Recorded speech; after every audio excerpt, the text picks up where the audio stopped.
ये बीपीएससी के मामले पे ये लोग चुप्पी क्यों साध लिए आके, चाहे वो नीतीश कुमार जी हो या तेजस्वी यादव जी हो, ये चुप्पी क्यों साधे हुए हैं। कहीं ना कहीं जो गड़बड़ी हो रही है, पेपर लीक जो धांधली सेटिंग हो रहा है, इसमें कहीं ना कहीं सरकार के लोग इन्वॉल्व है। अब तो यही लग रहा है मुझे। हमें कोई शौक नहीं था कि मुख्यमंत्री आवास का हम लोग घेराव करें, हमें मजबूर किया गया। 4 घंटे तक यहाँ बीपीएससी ऑफिस के आगे बैठे रहे, जब कोई अधिकारी बात करने नहीं आए तब हम लोग सीएम हाउस गए थे। हम लोग नहीं चाह रहे कि आगे भी कोई आंदोलन करे, लेकिन अगर छात्रों की बात नहीं मानी गई, अगर न्याय नहीं किया गया, अगर अमरिंदर कुमार को नहीं हटाया गया, रिजल्ट में धांधली की जांच नहीं करवाई गई, सीबीआई जांच उसकी नहीं हुई, पेपर लीक की सीबीआई जांच नहीं हुई, और 9 प्रश्न का जो उत्तर गलत दिया गया उसको सुधार कर एक्स्ट्रा रिजल्ट नहीं दिया गया, तो फिर हम लोग चुप कैसे रह सकते हैं। नमस्कार, आप देख रहे हैं द बिहार टॉप। मैं हूं आदेश पुरी। आपको बता दें कि बीपीएससी 67वीं में गलत प्रश्न के उत्तरों को लेकर छात्रों ने परसों बीपीएससी गेट के बाहर ही धरना प्रदर्शन किया। सीएम हाउस के बाहर भी धरना प्रदर्शन किया गया और बिहार के मुख्य सचिव को एक प्रतिवेदन दिया गया जिसमें अपनी मांगें रखी गई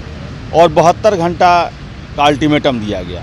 48 घंटे बीत गए हैं, लगातार छात्रों का फ़ोन आ रहा है कि आखिर कुछ अपडेट क्या है। तो आपको बता दें कि अभी अपडेट तो ऐसा कुछ नहीं निकल के आ पा रहा है कि क्या इस पर सरकार ने फैसला लिया है या आयोग ने फैसला लिया है। अब जो भी आएगा वो आयोग के स्तर से ही पता चलेगा कि कुछ हुआ या नहीं हुआ, उनके आधिकारिक वेबसाइट से पता चलेगा। जो भी आने वाला होगा। हमारे साथ हैं छात्र नेता दिलीप भी हैं। दिलीप जी, 48 घंटे बीत गए और अभी तक कोई सूचना निकल के नहीं आ पा रही है कि क्या हो रहा है, सरकार ने भेजा या नहीं भेजा, कुछ फैसला होगा या नहीं होगा, कुछ भी निकल के नहीं आ रहा है। क्या कहना है आपका?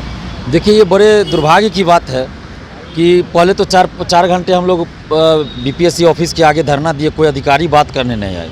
उसके बाद जब हम लोग सीएम हाउस के बाहर धरना दे रहे थे, वहाँ हज़ारों की संख्या में आंदोलन कर रहे थे। उसके बाद एएसपी काम्या मिश्रा जी के पहल पे ये वार्ता कराई गई मुख्य सचिव से। उसके बाद हम लोग वहाँ से हट गए थे। हमने बात मान ली प्रशासन की कि मुख्यमंत्री जी तक बात पहुँचाई जाएगी, चूँकि उस समय मुख्यमंत्री जी आवास में नहीं थे, वो राजगीर में शायद थे। तो इसलिए हम लोगों ने भी बात मान ली प्रशासन की कि चलिए ठीक है, जब मुख्य सचिव से वार्ता करवाई जा रही तो वो मुख्यमंत्री तक बात पहुँचाएंगे, और हम लोगों ने भरोसा भी किया।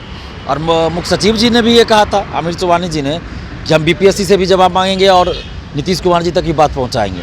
लेकिन 48 घंटा बीत चुका है और अभी तक कोई उस पर मतलब ना कोई बयान आया, ना कुछ सूचना बाहर आ रही है कि क्या हुआ, क्या चुप्पी साध लिए ये लोग।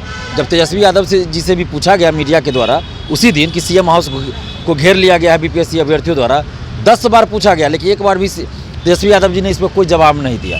तो ये दर्शाता है कहीं ना कहीं कि ये बीपीएससी के मामले पर ये लोग चुप्पी क्यों साध लिए आके, चाहे वो नीतीश कुमार जी हो या तेजस्वी यादव जी हो, ये चुप्पी क्यों साधे हुए हैं। इसका मतलब है कहीं ना कहीं जो गड़बड़ी हो रही है, पेपर लीक जो धांधली सेटिंग हो रहा है, इसमें कहीं ना कहीं सरकार के लोग इन्वॉल्व है। अब तो यही लग रहा है मुझे। अभी तक तो मैं नीतीश कुमार जी के पक्ष में एक तरह से बोल रहा था, मैं उन पर भरोसा कर रहा था। नीतीश कुमार जी और तेजस्वी यादव जी पे मैं भरोसा कर रहा था कि छात्रों के साथ वो न्याय करेंगे। लेकिन जिस तरह से ये लोग चुप्पी साधे हुए हैं, तो अब तो ये लगता है कि क्या इन लोगों के लोग तो इसमें इन्वॉल्व नहीं है जो सेटिंग धांधली करवा रहे हैं, इसलिए ये लोग चुप्पी साध लिए। अब हम लोग क्या करें?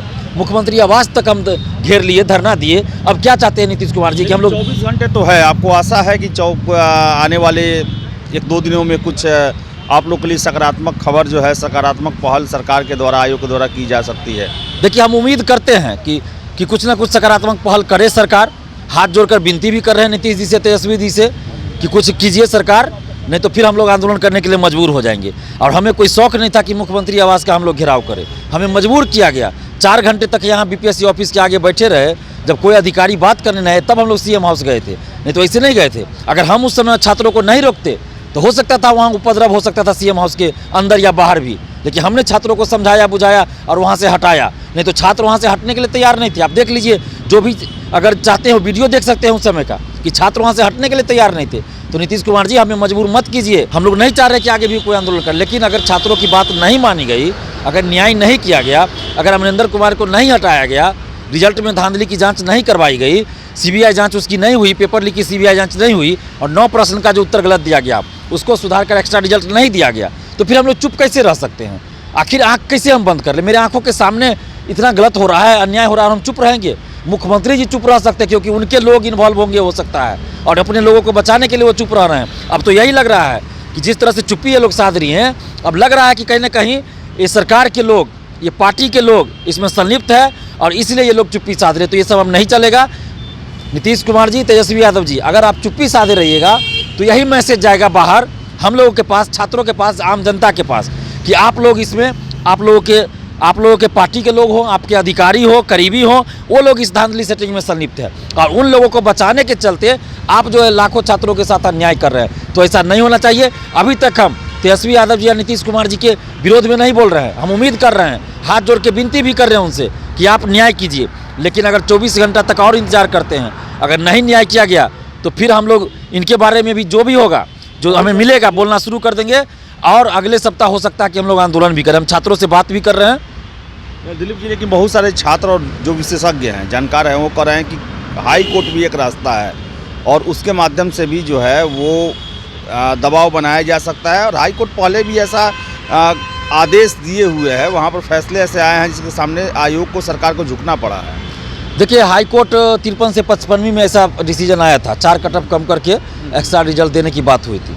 लेकिन उसके बाद कभी भी स्टूडेंट्स हाई कोर्ट में नहीं जीत पाते हैं, चाहे वो दरोगा बहाली हो, सिपाही बहाली हो या बीपीएससी की हो। जैसा कि मैंने देखा है, आज तक तो नहीं देखा है किसी बहाली में कि सरकार हारी हो या आयोग हारी हो, स्टूडेंट्स हारते आए हैं।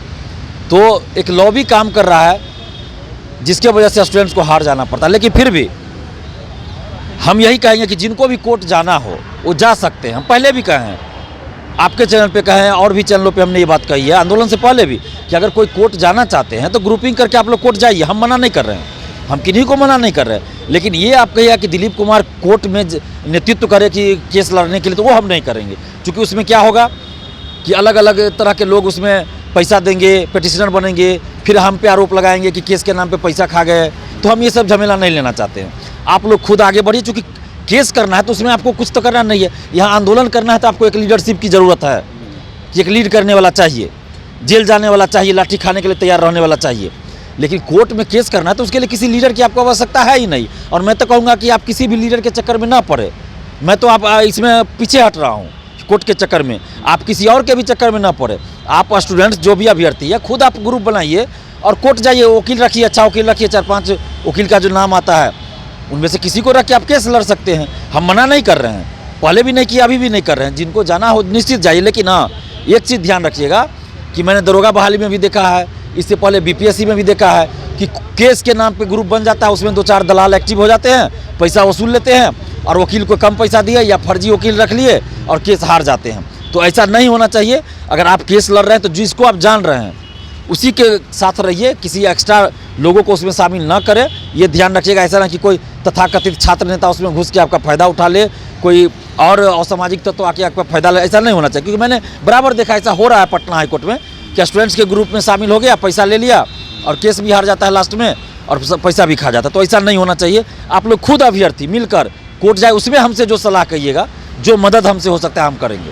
कब तक इंतजार कीजिएगा कि सरकार कब तक फैसला ले? और 72 घंटा कल शाम को हो रहा है, उसके बाद का क्या रणनीति है? देखिए, कल फ्राइडे है, 2 दिसंबर होता है, तो कल तक हम इंतजार करेंगे। 72 घंटा पूरा हो जाता है, उसके बाद हम लोग फिर आपस में डिसाइड करके, छात्रों से बात करके हम आगे की प्लानिंग तय करेंगे कि और क्या करना है। अब जो भी होगा अगले सप्ताह ही होगा, शनिवार रविवार बीच में पड़ जाता है और कल तक हमारा समय सीमा दिया हुआ है।